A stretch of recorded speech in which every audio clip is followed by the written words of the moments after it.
नमस्कार दोस्तों, आज उत्तर प्रदेश में प्रधानमंत्री नरेंद्र मोदी आए के बहुत बड़ी खुशखबरी के खबर सुनाई कि दिल्ली चला गए।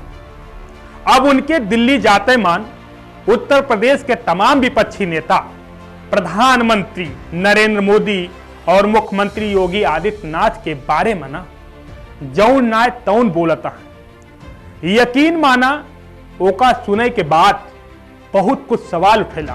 पूर्व मुख्यमंत्री अखिलेश यादव काव कहा था, पहले ओका सुना के चले जाओ तो बीजेपी वाले आपसे भी एमओयू करा लेंगे। विधानसभा में चाचा जी का इस बार विधानसभा में चाचा जी का भी आपका साथ रहेगा क्या? ये जो इन्वेस्टमेंट मीट है, इन्वेस्टमेंट मीट के बहाने केवल जनता को धोखा देना है। कम से कम पिछले इन्वेस्टमेंट मीट में जो एमओयू हुए थे वो कितने जमीन पर उतरे, और जो डिफेंस एक्सपो हुआ था जिसमें प्रधानमंत्री जी खुद आए थे, राष्ट्रपति जी आए थे, और पिछले इन्वेस्टमेंट मीट में जो उद्योगपति आए थे, कौन नंबर 1 पे बोला था, कौन नंबर 2 पे बोला था, कौन नंबर 3 पे बोला था, क्या वो इस बार भी सीक्वेंस वही रहेगी? और फिर जब पहले नहीं आया कुछ इन्वेस्टमेंट तो कैसे उम्मीद करोगे कि अब इन्वेस्टमेंट आएगा? देखा है विपक्षी नेता प्रधानमंत्री मोदी और मुख्यमंत्री योगी के बारे में ऐसा काहे बोलता है, जानता है? न जानत होगा तो चला बताए। देखा, दरअसल कल उत्तर प्रदेश में प्रधानमंत्री नरेंद्र मोदी लखनऊ आए के यूपी ग्लोबल इन्वेस्टर समिट के उद्घाटन के हैं। फिर ओकरे बाद बयानबाजी है।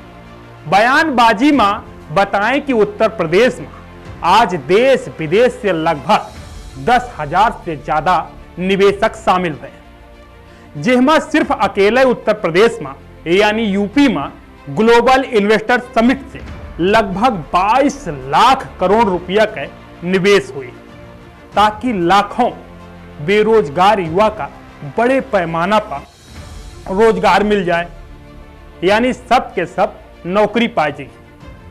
अब यकीन न हो तो प्रधानमंत्री नरेंद्र मोदी, सीएम योगी और जे आए हैं निवेशक तब का बयान सुनो। साथियों, उत्तर प्रदेश में तो डेयरी, फिशरीज, एग्रीकल्चर और फूड प्रोसेसिंग सेक्टर में अनेक संभावनाएं हैं। फल और सब्जियों को लेकर उत्तर प्रदेश में बहुत डाइवर्सिटी है।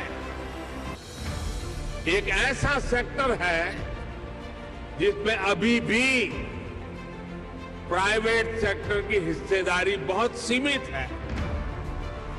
आपको जानकारी होगी कि फूड प्रोसेसिंग के लिए production link incentive PLI scheme लेकर हम आए हैं। इसका लाभ आपको जरूर उठाना चाहिए।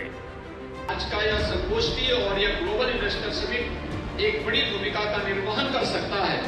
अपने बहुमूल्य समय में से देश की संसद की व्यस्तता, कार्यक्रम के बाद आदरणीय गृह मंत्री जी का यहां से अलग कार्यक्रम दूसरे राज्यों में भी लगे हुए हैं, उन सभी व्यस्तताओं के बीच में आपने ग्लोबल इन्वेस्टर समिट के प्रति अपनी शुभेच्छा व्यक्त की, और उस दृष्टि से आज आपका मार्गदर्शन और आशीर्वाद इस ग्लोबल इन्वेस्टर समिट को प्राप्त हो रहा है। मैं आयोजन समिति की ओर से, प्रदेश की 25 करोड़ जनता की ओर से एक बार फिर से माननीय गृह और सहकारिता मंत्री जी का आज के इस ग्लोबल इन्वेस्टर समिट के MSME और सहकारिता से संबंधित इस संगोष्ठी में हृदय से स्वागत और अभिनंदन करते हुए फिक्की और आप सभी उपस्थित जितने भी स्टेक होल्डर MSME और सहकारिता से जुड़े हुए हैं उन सबको हृदय से धन्यवाद देता हूं कि उन्होंने इस सेक्टर में विशेष प्रयास करके यहां पर भी निवेश की संभावनाओं को आगे बढ़ाने का कार्य किया है, जिसमें से 1,40,000 करोड़ रुपए से अधिक के प्रस्ताव हमें अकेले MSME सेक्टर में प्राप्त हुए हैं।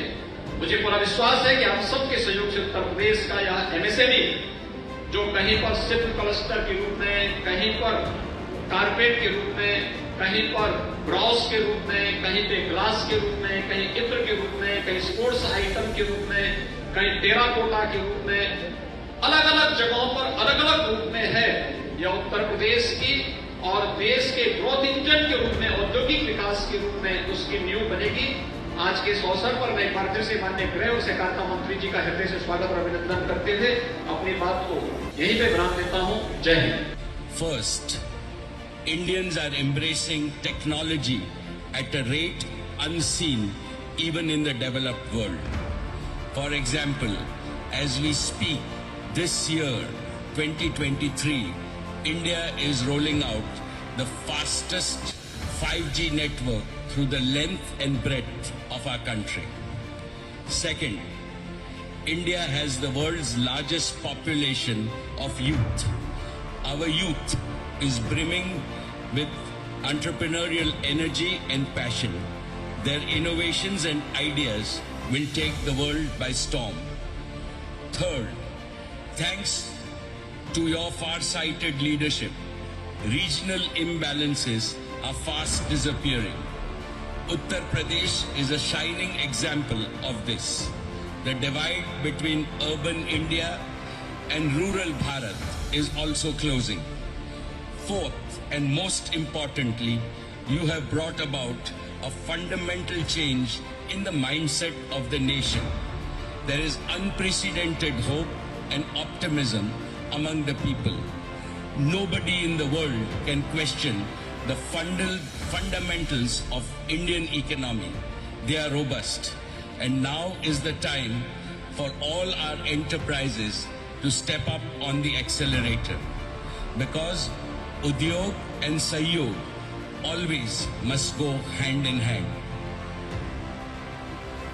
सम्माननीय श्री योगी जी, जैसे आज पूरी दुनिया के लिए भारत आशा का केंद्र बन गया है, वैसे ही आज नए भारत के लिए उत्तर प्रदेश आशा का केंद्र बन गया है। नोएडा से गोरखपुर तक लोगों में जोश और उत्साह दिख रहा है। लॉ एंड ऑर्डर की बात हो, इंफ्रास्ट्रक्चर की बात हो, ईज ऑफ डूइंग की बात हो, उत्तर प्रदेश भारत का उत्तम प्रदेश बनकर उभर रहा है। तो वैसे हमारे साथ देखत रहा अवधी भाषा में खबर, यानी पूर्वांचल भाषा के खबर।